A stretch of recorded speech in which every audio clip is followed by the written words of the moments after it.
అనంతపురం జిల్లా కళ్యాణదుర్గం నియోజకవర్గంలో 5.5 కోట్ల సొంత నిధులతో ఎమ్మెల్యే సురేంద్రబాబు విద్యార్థులకు సైకిళ్లు పంపిణీ చేశారు. సెట్టూరు మండలం మొలకలేడు పాఠశాలలో 7,300 సైకిళ్లను పిల్లలకు అందించారు.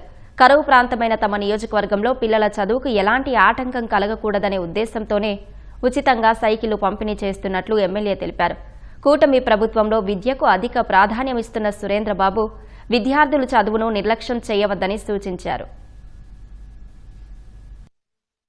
ముఖ్యంగా కరువు ప్రాంతమైన కళ్యాణదుర్గ ప్రాంతంలో చాలా మంది రైతులు వ్యవసాయం మీద ఆధారపడ్డ రైతులే ఉన్నారు.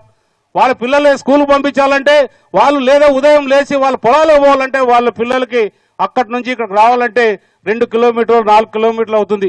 మనం 19 నుంచి 24 మధ్యలో ఒక స్కూల్స్ అన్నింటిని కూడా అటు ఇటు మార్చారు. అటు ఇటు మార్చినప్పుడు ఈ పిల్లవాడు అటుకు పోవాలంటే 3 కిలోమీటర్లు 4 కిలోమీటర్లు నడుచుకుంటూ పోవాలా, లేదా బ్యాగ్ ఎత్తుకొని ఏదో రంగం వాళ్ళ తల్లిదండ్రులనే వదలాలా. కానీ తల్లిదండ్రులు వదిలే పరిస్థితి లేదు కాబట్టి ఖచ్చితంగా వాళ్ళు నడుచుకుంటే ఎలా